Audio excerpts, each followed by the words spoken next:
Capítulo 64. Tudo que acaba em marshmallows acaba bem.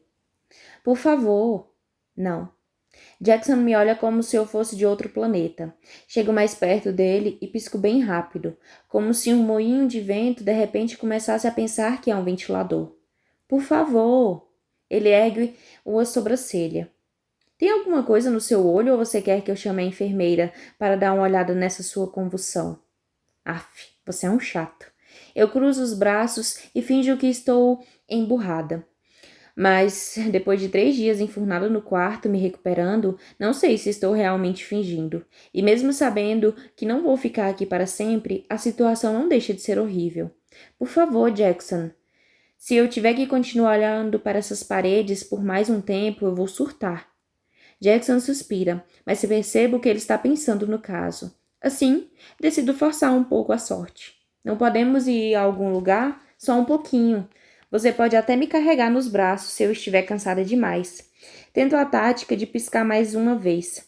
Desta vez, tento não agir tanto quanto um passarinho em pânico, e mais como uma femme fatale, ou algo próximo disso.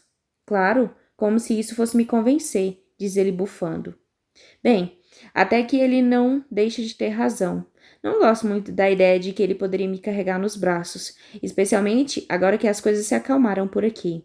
Mesmo assim, o tédio é real e está ficando cada vez mais real conforme o tempo passa. Vamos lá, Jackson. Sei que você só está fazendo isso porque Marise disse que preciso descansar por mais alguns dias. Mas não estou planejando correr uma maratona. Só quero dar uma volta por alguns minutos, nada demais. Ele observa meu rosto por um tempo e provavelmente percebe o que já decido, que vou sair para dar uma volta de qualquer maneira, e concorda com um aceno de cabeça relutante. Em seguida, ele se levanta da minha cama, onde estivemos deitados durante as últimas 2 horas.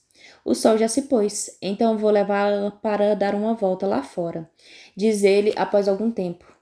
Mas não vamos nos afastar muito do castelo, e você vai ter que me prometer que vai me avisar assim que começar a ficar cansada. De acordo, eu juro. Sinto a empolgação correr por mim e salto da cama para chegar perto dele, mas, quase ao mesmo tempo, desejo não ter feito isso, considerando que estou toda dolorida, especialmente meu ombro que recentemente ficou deslocado. Agora que o colocaram de volta no lugar, ele está bem melhor, mas ainda dói bastante. Mas não vou dizer nada disso a Jackson, porque sei que ele pode mudar de ideia sobre o passeio, e também porque sei que ele se culpa por tudo que aconteceu com Lia. E isso é ridículo, mas Jackson é o tipo de cara que leva o peso do mundo inteiro nas costas e leva sua responsabilidade muito a sério, mesmo que jamais tenha pedido por ela. Assim, não vou deixar que ele perceba o quanto eu ainda me sinto dolorida e fraca, não quando isso significa dar a ele outro motivo para castigar a si mesmo. E então, o que você quer fazer? Pergunto, esforçando-me para distraí-lo do fato de que estou mancando de um lado, que não chega a ser muito discreto.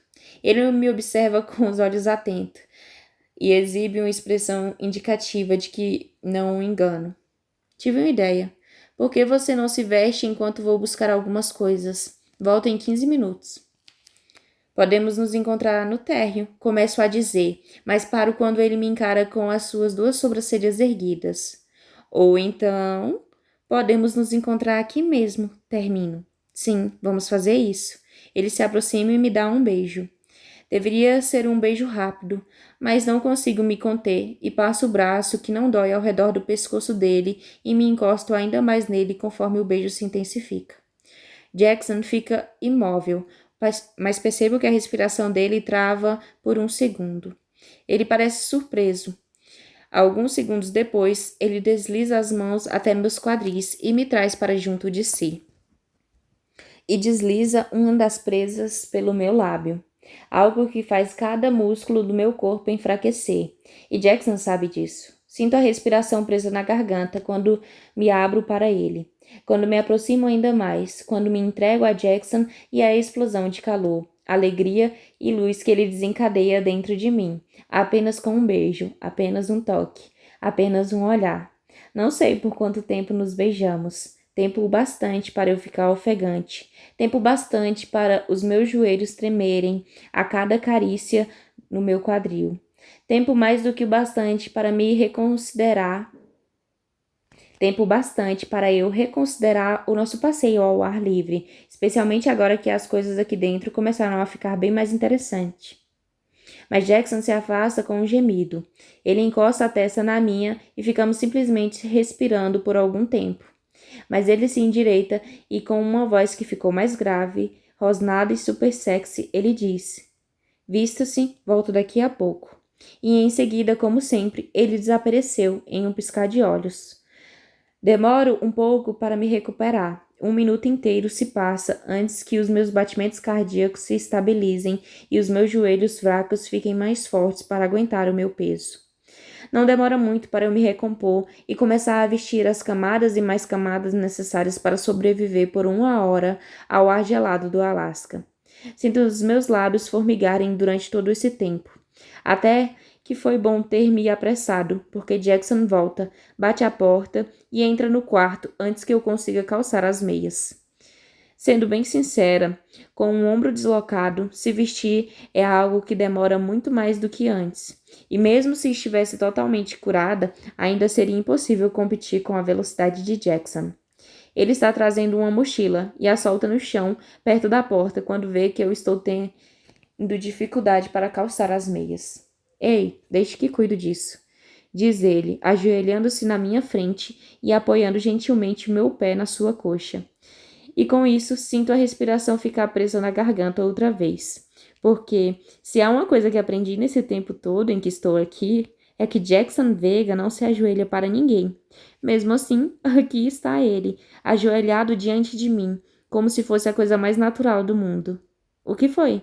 Diz ele enquanto enfia as meias nos meus tornozelos e as puxa para cobri-los. Simplesmente balanço a cabeça. Afinal, o que posso dizer? Especialmente quando sinto os dedos dele na minha panturrilha, deslizando pela minha pele, que subitamente fica bem mais sensível. É provável que eu pareça tão confusa quanto me sinto, porque ele simplesmente sorri enquanto calça outra meia sobre a primeira, antes de fazer o mesmo no outro pé. Balanço a cabeça e desvio o olhar, antes que eu me derreta toda numa poça de verdade. Minutos mais tarde, depois de me ajudar a calçar as botas, também, Jackson se levanta e estende a mão para eu me levantar. Decidiu para onde vamos? Pergunta enquanto vamos para a porta. Ele pega a mochila, algo que nunca o vi carregando, se ele não está indo para alguma aula, e diz: Sim. Espero que ele diga mais alguma coisa, mas este é Jackson. Ele quase nunca fala mais do que precisa. Por outro lado, como ele abre um sorriso meio malandro para mim, até que não me importa muito. Se Jackson quer me surpreender, quem sou eu para dizer não? Especialmente quando suas surpresas costumam ser muito, muito boas. Andamos de mão dadas pelo corredor e descemos 3 lances de escadas que levam até a parte do castelo. Quase todo mundo está na última aula do dia. Jackson também deveria estar, mas decidiu matar a aula. Por isso, as áreas comuns estão praticamente vazias, o que não é nenhum problema para mim. Ainda não estou pronta para encarar a maior parte deles depois de tudo que aconteceu. Você está bem? Pergunta Jackson quando começamos a enfrentar o frio, descendo ainda mais alguns degraus, o que é ótimo. Não é como se cada músculo do meu corpo ainda estivesse doendo nem nada, mas, mesmo assim, respondo com um aceno de cabeça, porque não quero que ele saiba que estou dolorida, e porque aquele frio mordente me deixa surpresa. O que talvez seja ridículo, porque afinal de contas, estamos no Alasca. Sei exatamente quanto frio que está fazendo aqui fora, mas ainda é um choque para o meu organismo toda vez. Acho que não estou escondendo isso tão bem quanto imaginava, porque Jackson olha para mim e diz: Podemos voltar lá para dentro. Não, quero fazer alguma coisa com você, só nós dois. Os olhos de Jackson se arregalam quando digo isso e a expressão de defesa em seu olhar se desfaz. Por apenas um segundo, eu consigo ver o verdadeiro Jackson, um pouco desajeitado, um pouco vulnerável, muito apaixonado por mim, e isso arranca o meu fôlego mais uma vez. porque sinto tudo isso e muito mais quando estou perto dele. Então vamos. Começamos a andar na direção oposta àquela que tomei no dia em que decidi fazer meu primeiro passeio pela área externa do castelo, em vez de ir até os prédios externos, nos quais algumas aulas acontecem. Nós caminhamos por entre a neve fresca até chegarmos à floresta, que cobre boa parte do terreno. Caminhamos devagar, em parte porque o frio não é tão ruim depois que eu começo a andar, e em parte porque caminhar na neve não é muito fácil, especialmente depois de quase morrer de tanto apanhar há poucos dias. Após certo tempo, chegamos a uma pequena clareira na floresta. Não é muito ampla, talvez tenha o bastante do quarto que divido com o Mace no alojamento, mas há alguns bancos em seus lados. Jackson deixa a mochila sobre um deles e tira uma garrafa térmica preta de dentro, e em seguida desencaixa o copo do alto da garrafa, abre-a e serve um líquido quente, e me entrega o copo com um sorriso. Chocolate quente? Exclamo maravilhada. Achei que talvez você quisesse algo diferente de chá. Eu rio. Tem razão. Levo o copo até a boca, mas Jackson me impede. Em seguida, enfia a mão dentro da mochila e tira um saco de marshmallows. Não entendo muito de chocolate quente, mas sei que geralmente pede marshmallows. Ele tira alguns dos quadrados pequenos que parecem doce caseiros e os joga dentro do copo. Juro que meu coração quase explode, bem ali, no meio de um grupo de árvores, conforme o céu começa a escurecer ao nosso redor. Porque mesmo depois de tudo que passamos, ainda me impressiono com o quanto Jackson sempre pensa em mim. E também naquilo que eu possa gostar, que faça eu me sentir bem ou que me deixe feliz. E ele sempre acerta, sempre acerta. Dou um longo gole naquela bebida e não me surpreendo por este ser o melhor chocolate quente que já tomei na vida. Quem você precisou convencer a preparar isso para você? Pergunto, olhando-o por cima da borda do copo. Ele me encara sem expressão. Não faço a mínima ideia do que você está falando. Mas há um tom de humor nas profundezas de seus lábios que envolve suas palavras e me fazem rir. Bem, seja quem for, diga a essa pessoa que ficou muito bom. Ele abre um sorriso torto. Vou fazer isso. Tomo outro gole de chocolate e estendo o copo para ele. Quer um pouco? Obrigado, mas não gosto muito de chocolate. Agora o sorriso ficou ainda maior. Ah, é claro. E isso faz com que 1 milhão de perguntas que eu vinha acumulando há dias subitamente encham minha cabeça. E como é que isso funciona? Ele ergue uma sobrancelha. Isso o quê? Vi você tomando chá, mas você não bebe chocolate. Você comeu um morango naquela festa, mas nunca vi você comer nada mais, a não ser... Não termino a frase e sinto que fico vermelha. A não ser o seu sangue? Pergunta ele maliciosamente. Bem, sim. Vampiros bebem água, assim como qualquer outro mamífero no planeta. E chá é basicamente água quente. Mas se você começar a misturar leite e chocolate, a história é bem diferente. Ah, certo. Isso faz sentido. E o morango? Aquilo foi só para impressionar. Meu estômago ficou doendo pelo restante da noite. Agora é a vez de Jackson ficar constrangido. É mesmo? Por que você fez então? Sinceramente, ele balança a cabeça e olha para o outro lado. Não faço a menor ideia. Não é a resposta que eu estava esperando, mas olhando para ele, fica óbvio que Jackson está dizendo a verdade e aceito a resposta. Mais uma pergunta. Sobre o sangue? Ele parece ao mesmo tempo estar desconfiado e se divertindo. Claro que é sobre o sangue. E sair ao ar livre, quando o dia ainda está claro. Eu achava que vampiros só podiam sair à noite. Ele parece ficar um pouco desconfortável, mas endireita os ombros e diz: Isso depende. Depende de quê? Depende do tipo de sangue que bebem. Aqui na escola, Foster serve sangue de animais. Se bebermos só esse tipo de sangue, não há problema ficar sob a luz do sol. Agora, quem decide, digamos, suplementar com sangue humano, aí tem que esperar escurecer. Penso sobre o comentário que ele fez no meu quarto sobre poder sair, porque o sol já tinha se posto. Por isso, quando cheguei aqui, você estava andando à luz do dia. Porque só bebia sangue de animais, mas agora... Fico vermelha e é a minha vez de desviar o olhar. Não porque esteja constrangida pelo que Jackson e eu fazemos, mas porque parece muito íntimo para falar abertamente que ele. Agora que estou bebendo seu sangue com frequência? O rubor fica ainda mais intenso. Sim. Sim, eu bebi o seu e o de Collie, e depois o seu outra vez nos túneis. Então, nada de sair durante o dia para mim. Por quanto tempo? Pergunto, porque já faz dias desde que estivemos nos túneis, e ele definitivamente não bebeu meu sangue desde então, mesmo que eu quisesse que isso acontecesse. Mas aparentemente, o fato de eu quase ter morrido devido à perda de sangue faz com que ele não tivesse tanta vontade de enfiar as presas no meu pescoço. Até que o pico hormonal causado pelo metabolismo de sangue humano diminua. Percebo que estou um pouco confusa, e ele continua. É como acontece com os humanos e a insulina. Quando você come alguma coisa rica em carboidratos, sua insulina atinge o pico e leva algum tempo para diminuir outra vez.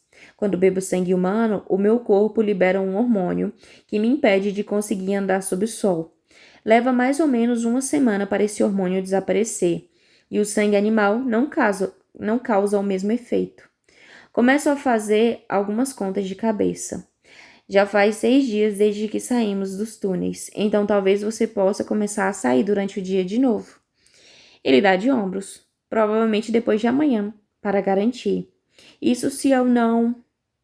Se você não me mordeu outra vez. Uma onda súbita de calor toma conta de mim. Agora é ele que parece desconfortável. É mais ou menos por aí. Mais ou menos? Coloco o copo no banco e passo o meu braço, que não está machucado, ao redor da cintura dele. Ou é exatamente isso? Ele me encara com um olhar sombrio. É exatamente isso, murmura ele. E sei que se não estivesse coberta da cabeça aos pés, em pilhas de roupas, ele poderia muito bem estar me mordendo agora. Só de pensar nisso, sinto um arrepio que nem tento esconder. Pare de me olhar desse jeito, ou vou levá-la de volta para o seu quarto, avisa Jackson. E nós não vamos fazer aquilo para o qual eu a trouxe aqui. Não vou mentir, voltar para o meu quarto, de repente, parece ser uma ótima ideia, mas. Por que nós viemos até aqui? Por que mais? Ele enfia a mão na mochila e tira dali uma cenoura comprida e uma touca, para fazer um boneco de neve. Um boneco de neve? Digo arfando com surpresa. É sério? Flint não é o único que sabe brincar na neve por aqui. O rosto de Jackson continua relativamente sem expressão, mas há uma certa acidez em suas palavras que me faz pensar em várias coisas, especialmente a possibilidade de Jackson estar com ciúme, o que parece absurdo, considerando que Flint tentou me matar em 3 ocasiões distintas. Não há muito motivo para despertar ciúme aqui. E aí, você vem? Pergunta Jackson quando se abaixa e começa a juntar neve para formar uma bola gigante. Ou vai ficar só me olhando? A vista daqui está ótima, digo a ele dando uma boa olhada naquele bumbum empinado que está coberto por muito menos camadas de roupa que o meu. Mas vamos, eu vou te ajudar. Ele simplesmente revira os olhos para mim, mas dá uma reboladinha, o que me faz rir, e muito. Dali a pouco, nós dois estamos gargalhando enquanto olhamos para aquele que parece ser o boneco de neve mais torto do mundo. O que até faz sentido para mim, já que venho de San Diego e lá nunca neva. Mas Jackson mora no Alasca há anos e com certeza já deve ter construído bonecos de neve antes. Pensei em perguntar, mas tem alguma nuance na maneira como ele olha para o nosso boneco de neve que me faz ficar de boca fechada. Fico intrigada, pensando que talvez Jackson não tenha tido muita oportunidade para brincar na vida, mesmo que não estivesse na linha de sucessão direta do trono. Pensar nisso me deixa um pouco triste, enquanto ele procura algumas pedras para fazer os olhos do boneco de neve. Jackson já passou por muita coisa na vida. É incrível como ele conseguiu passar por tudo isso e ainda sair incólume pelo outro lado. Logo, ele Logo ele que sente tudo com tanta intensidade, que se importa demais com tudo e que está disposto a tentar brincar por minha causa. É algo que chega a me dar um sentimento de humildade e também me faz ficar emocionada. Essa emoção fica ainda mais forte quando me lembro da pergunta que vai e volta na minha cabeça desde que acordei naquela enfermaria há 3 dias. Jackson? Sim? Pergunta ele. Alguma coisa na voz provavelmente o deixou desconfiado, porque o sorriso que ele tem no rosto se transforma numa expressão de preocupação. O que houve? Tem uma coisa que quero perguntar. Respiro fundo e solto a pergunta que tentei muito ignorar. Para onde Hudson foi? Nós vimos Lia morrer, mas para onde foi aquela fumaça preta? Ela morreu com Lia? Ou... Não termino a frase, porque a simples ideia já é horrível. Mas Jackson nunca foi do tipo que suaviza as palavras ou que evita perguntas difíceis. Seu rosto fica sério quando ele responde. Ainda não consegui descobrir, mas logo vou saber, porque não vou correr o risco de Hudson estar solto por aí de novo no mundo. Há uma veemência tão forte no seu tom de voz que quase chega a doer, especialmente sabendo o que Jackson já sofreu por causa do irmão. Odeio o fato que ele teve que passar por tanta coisa, e odeio especialmente o fato de que a ameaça de um retorno de Hudson provavelmente vai pairar sobre nós para sempre. Afinal de contas, é difícil relaxar quando um sociopata homicida quer vingança contra você e quando o restante do mundo e contra o restante do mundo. Jackson, obviamente, consegue lidar melhor com seu medo do que eu. Ou talvez isso aconteça porque ele já passou mais tempo em contato com a ameaça. Qualquer que seja o caso, consegue abrir um sorriso verdadeiro quando finalmente termina de criar o rosto do boneco de neve, com as pedras e a cenoura que trouxe para fazer o nariz. Vamos lá, diz ele. Você vai ter a honra de dar o toque final. E me entrega o chapéu. Essa é a primeira vez que olho para o chapéu, e quando faço, começo a rir, e muito. Porque talvez não estivesse sendo tão ridículo anteriormente. Talvez Jackson realmente sinta ciúme de Flint. Jackson simplesmente balança a cabeça, olhando para mim. Você vai colocar a touca nele ou não? Ah, vou colocar sim. Dou um passo à frente e faço exatamente isso, antes de voltar para onde Jackson está, a fim de podermos admirá-lo. O que acha? Pergunta Jackson depois de um momento. E mesmo que ele pareça pronto para fazer alguma piada, consigo ouvir um toque de vulnerabilidade em sua voz. Uma necessidade minúscula de aprovação, algo que eu jamais teria imaginado existir. Assim me viro e olho para o nosso pobre boneco de neve, torto e inclinado para um lado, e apesar do frio, quase me derreto por completo outra vez, porque para mim ele é perfeito, absolutamente perfeito. Mas não digo nada. Caso contrário, revelaria a Jackson que estou enxergando mais do que ele imagina. Assim digo a única verdade que consigo. Essa touca em forma de vampiro deu um charme total. O sorriso no rosto dele é enorme. Foi o que pensei também. Ele vem pegar na minha mão exatamente no mesmo instante que vou pegar na dele. É uma sensação muito boa mesmo. Parece que tudo está dando certo. Pela primeira vez, me permito pensar no que Lia disse antes de morrer, sobre eu ser a consorte de Jackson. Não sei o que isso significa, mas quando ele me puxa para perto e o calor do seu corpo aos poucos se espalha pelo meu, não consigo deixar de pensar que talvez isso seja algo que eu deva descobrir.